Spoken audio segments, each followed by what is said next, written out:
Run out, এক অদম্য যোদ্ধা জ্যাকব বেথেলের বিদায় এমনভাবে ঘটবে কে ভেবেছিল।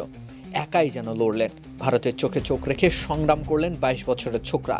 রেকর্ড গড়া 50-র পর শতকের ওপারে নিয়ে গেলেন নিজের ইনিংসকে। শেষ অবধি আর তার জয় পাওয়া হলো না।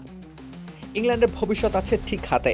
জ্যাকব বেথেল একটা ধ্বংসযজ্ঞের মাঝে দাঁড়িয়ে খেলে গেলেন জীবনের অন্যতম সেরা ইনিংসগুলোর একটি। সেমিফাইনালের মঞ্চ, ভারতের রান পাহাড়ে গোটা দলের অবস্থা নাজেহাল। তবুও বেথেল হননি বিচলিত। ভারতের সেরা বোলারদের বিপক্ষে বাউন্ডারি হাঁকিয়েছেন দারুণ আধিপত্য নিয়ে। এমনকি তার মনে ভয় ধরাতে পারেনি বরুণ চক্রবর্তীর রহস্য স্পিনও। অনায়াসে তিনি খেলেছেন রিভার্স সুইপও।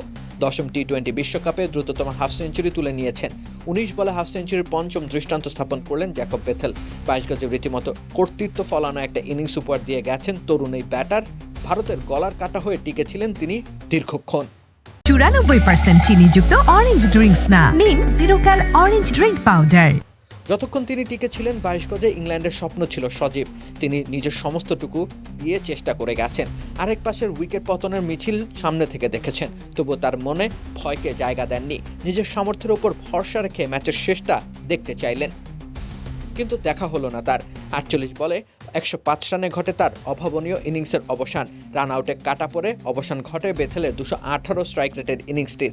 এত লম্বা সময় ধরে আগ্রাসী স্ট্রাইক রেট বজায় রেখে তিনি লড়ে গেছেন দলের জয়ের ভাবনা নিজের মস্তিষ্কে রেখে। ৮টি ৪ ও ৭টি ছক্কার মারে তিনি দলের আস্কিং রান রেটকে রেখেছিলেন নাগালের মধ্যেই। কিন্তু সব পেয়ে গেলে পাওয়ার ইচ্ছে হয়তো একদিন শেষ হয়ে যায়। সে কারণেই হয়তো অপ্রাপ্তির খালি হাত নিয়ে বেথেল নিয়েছেন বিদায়। রাকিব হোসেন রুম্মান, খেলা ৭১।